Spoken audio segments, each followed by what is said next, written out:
Hello everybody and welcome to another episode of Box Office Talk. This is the show where I break down what happened at the box office, see if my predictions for the top 5 are correct, then make predictions for next week's top 5. So let's get right on into it. Last week, I predicted that number 1 would be Bullet Train, number 2 would be DC League of Super Pets, number 3 would be Nope, number 4, Fall, and number 5, Thor, Love and Thunder. And ultimately, I only got 2 out of 5 of my predictions right, if that. See, the thing about this is that because we are just going over the weekend estimates, we won't have the official end-all be-all numbers until the day after I do these fucking videos, because it's just easier to get them out on Sunday for me. I'm not changing that shit. But the thing is that there's two things. The first one being that a lot of these numbers are really tight. Like I said, we're about to enter a really dry spot in August.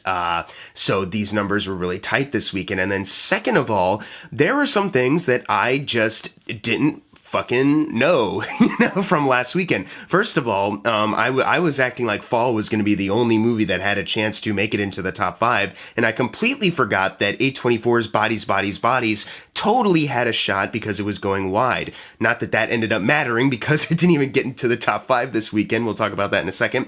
But also, I totally just blanked on the fact that Top Gun Maverick was actually getting re-released in IMAX. So that had an even better shot of getting back into the top 5 than fucking Fall. What the hell was I thinking? I am so sorry to everyone, because I checked the comments and nobody got it right. People got close and it was like, no, it's just you have to swap the numbers, and even then some of them might be right come tomorrow, but I mean, shit, like I said, I only have these estimates, and these estimates say otherwise. So I am so sorry, guys. Let's go over what happened in the overall top 10. Like I said, going to be a pretty boring weekend. Number 1 was Bullet Train, making $13 million, adding to a domestic total of $54 million. It is $3 million over the overall gross of Atomic Blonde, and also worldwide, now that it's sitting at $114 million, it is $16 million over the entire gross of Atomic Blonde. And obviously, this is probably the highest it's going to go as far as like David Leitch's other films, because the other two are Hobbs and Shaw and Deadpool 2, and there's just no way in hell, unless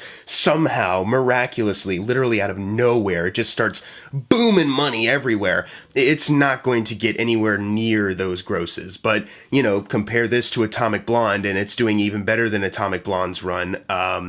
That's really cool. That's really great for David Leitch. I know he just announced he's making another movie with Ryan Gosling and Emily Blunt. That should be exciting. I can't wait to see more. I can't wait to see, obviously, if he ever goes back into franchise filmmaking like he did before, that could be pretty cool. But I just, I like the idea of him finding, the independent or the original ideas, or maybe it's based off a book, but it's not something that's like over popular, and bringing that to people's attention, kind of like what he did with Bullet Train. I think even Atomic Blonde is based off a graphic novel, So I am glad that this movie is doing pretty well. Obviously, it has not doubled its $90 million budget yet, but it is only $66 million away from doing so. It still has a few more places to open worldwide, and considering, like I said, we're about to enter dry-ass August, why am I saying we're about to? We are in dry-ass August. That's what's happening right now, but in the next couple weeks, we'll still be there, but I think it will have a shot to keep climbing up in the ranks, so that's really exciting. Number 2 is DC League of Super Pets, making $7.17 million this weekend. This adds to a domestic total of $58 million. It couldn't even outgross Lego Ninjago, finally. It's still $1 million away from outgrossing that movie. And I know technically it's doing better because, at least it's about to outgross Ninjago now, when it's only like, three weekends into being open, but still it's like, god damn, like this should probably have been doing better. And then worldwide, it's sitting at $109 million. Hey, congrats, you made it to the 100 million mark, but it's still 13 million away from outgrossing Ninjago for the Warner Animation Group, chart. I just wanted to also, Bullet Train and DC League of Super Pets, for what we know, cost about the same, but they both have $90 million budgets. Take that with a grain of salt, because things can change all the time. Maybe it's slightly off, or maybe there's stuff they're not telling us. But the fact that Bullet Train is actually, Bullet Train came out after DC League of Super Pets, but it's doing considerably better right now. That's pretty damn good. I am very happy with that, as much as I'm sure a lot of people wanted this to succeed, and I know, it still might not bode well, not just for like DC, people's interest in DC films, even though this is an animated pet movie about DC, but also Warner Animation as a whole. There was a big report coming out, amid all this stuff going on with Warner Brothers right now, there was some news that they were going to be cutting back on animated projects, and Warner Animation, that's, looking at all these box office returns. And, outside of like, 2 movies, Lego Batman and the Lego Movie, and maybe one other I'm forgetting right now, they haven't really been able to get the same amount of money that, Illumination, Pixar, regular Disney or DreamWorks is even able to get. So, I'm sure that, we're going to see a lot less of WAG in the future, which is, pretty disappointing. They did cancel that Scoob Holiday Haunt movie. So, yeah, that's probably the first sign of it. Big bummer, but, with a movie like this, you saw my review probably. I didn't really care for it. It's a bummer, though, because this movie does have its fans, but I can't say I'm not surprised that, word of mouth wasn't too convincing on this one, especially with Dwayne Johnson trying to act like him and Black Adam are like the most important fucking figures in the entire franchise. So important that they're now infecting these, one-off animated films. Okay, Dwayne, we get it. Number 3 is Top Gun Maverick. With that IMAX re-release, it made $7.15 million, adding to a domestic total of $673 million. It is $5 million away from outgrossing Avengers Infinity War for the all-time domestic list.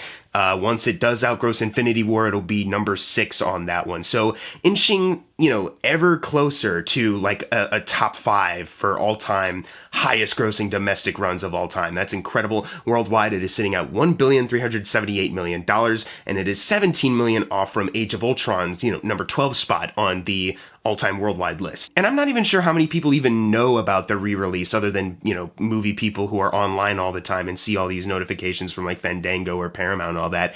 But, clearly it's helping, obviously, because it's still earning that money, and that's incredible. Still, I don't know what else to say because, shit, you see the results here, it's speaking for me right now. Number 4, we have Thor: Love and Thunder making $5.31 million, adding to a domestic total of $325 million. It is $8 million away from outgrossing Guardians of the Galaxy for its overall domestic run, and worldwide, it's only $50 million away from outgrossing Guardians of the Galaxy because right now it is sitting at $720 million, $6 million over the Winter Soldier, which I said last weekend it was going to outgross, which it did. Still doing pretty good. Similar to Top Gun, I don't really know what else to say about this because I've already talked enough about it. I know there's a lot of people who are kind of like, look at the waning interest in the MCU right now. I, can't see that much of a difference between this or any other MCU run. Obviously, this one is incredibly expensive for some reason, $250 million. That probably might be COVID related because they were kind of shooting this around that time. I'm not entirely sure, but it's doing fine, and the interest in the MCU is not going anywhere, you know what I mean? So I feel like I've said that a million fucking times, but this just continues to kind of prove my point. It's still here, it's still kicking. Number 5, we have Nope making $5.30 million, adding to a domestic total of $107 million. It is $68 million away from outgrossing the $175 million runs for Get Out and Us. But worldwide, we finally have some kind of results there. It is sitting at $113 million. And compare this worldwide number right now, at least, to the ones for Get Out and Us. It has a long way to go, It needs $139 million to outgross Get Out, and then $143 to outgross Us. But looking at the IMDb release dates, at least, it looks like over the course of this month, a little bit in the beginning of September, that's when we're going to get, the other worldwide results in, because it's going to be releasing in more places then. So I think we will expect this number to go up even more. Hell, when I finish recording the audio and editing this video, the website I use, the numbers might update and give me a brand new worldwide total that's even closer. So, sometimes that happens, and then someone comments about it and it's like, fuck, obviously I didn't know about this when I was writing this fucking information down. Moving on to number 6, another Universal film, Minions: The Rise of Gru, making $4.9 million, adding to a domestic total of $343 million. So it just outgrossed the first Minions run by $7 million, and it still has $25 million to go to outgross Despicable Me 2 and The Secret Life of Pets to be the number 1 highest grossing domestic run for Illumination. 25 million though, and I know, I've talked enough about the drought of August, but I'm not sure if it can, scrounge up 25 million right now. Obviously, I guess we'll wait and see how much of a hold it has in the next 2 weeks at least, but I don't think it's gonna get, I think the number 3 highest grossing domestically is as high as we're gonna get, which is still pretty damn good. Worldwide, it is sitting at 790 million, and it still needs 95 million to outgross The Secret Life of Pets, but, still doing good. It's doing A-okay, and I don't have much else to say about it. Number 7, we have Where the Crawdads Sing, making 4 million, adding to a domestic total of 72 million, and worldwide, it is sitting at $86 million. 14 million away from getting to 100 million worldwide. Maybe with the numbers it gets the next 2 weeks domestically and the worldwide intake, maybe it has a chance to push through it, or maybe just get close enough. It also needs at least 10 million to quadruple its $24 million budget, so 10 million, I think it has a more realistic chance of getting that 10 million amount. As slim as that might seem, especially with this 4 million intake. But you know what I always say, we'll always see in the next couple weeks. Number 8, Bodies, Bodies, Bodies, 824, once again, releasing a movie that, doesn't really do that well in the top 10 domestic chart unless it had a really, strong marketing push to it, kind of like Everything Everywhere All at Once. And not to say that this movie isn't getting great reviews like Everything Everywhere All at Once, but it doesn't really have the word of mouth kind of spread right now, especially with, the fact that I'm sure not too many people, know this movie exists as far as a casual audience out there, and also, a slasher horror movie, especially with Gen Z characters, might be a harder sell for some other people out there, but it did make $3 million this weekend.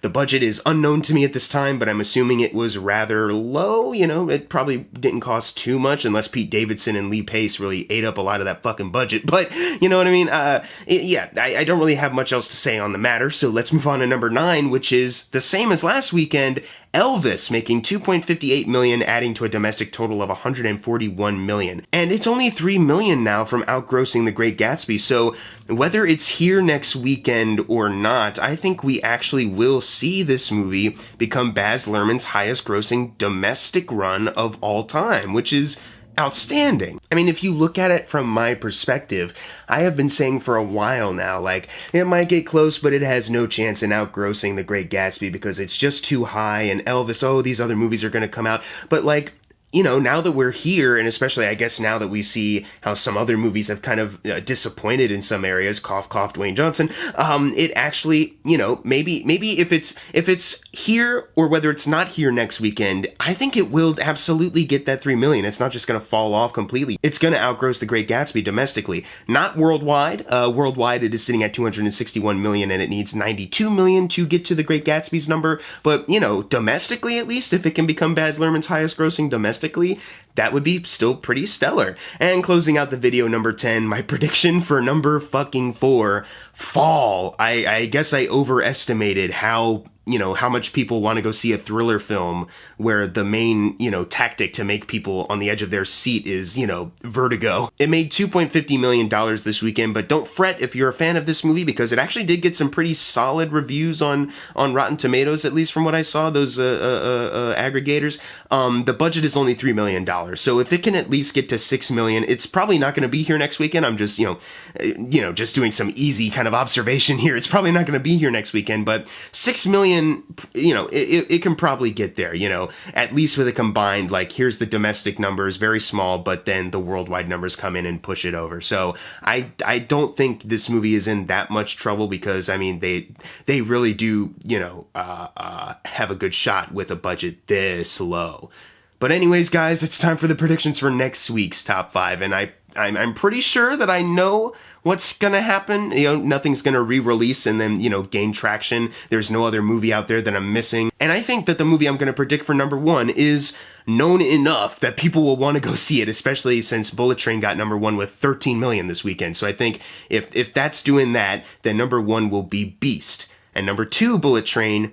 Number 3, DC League of Super Pets. Number 4, Top Gun Maverick, and then number 5, Thor, Love and Thunder. But what are your predictions for next week's top 5? Leave them in the comments below. Hopefully someone gets it right so I can give you a shout out next weekend. And as always, thank you guys for watching. Make sure to subscribe. I'm Jackson Fulcher. See you guys next time.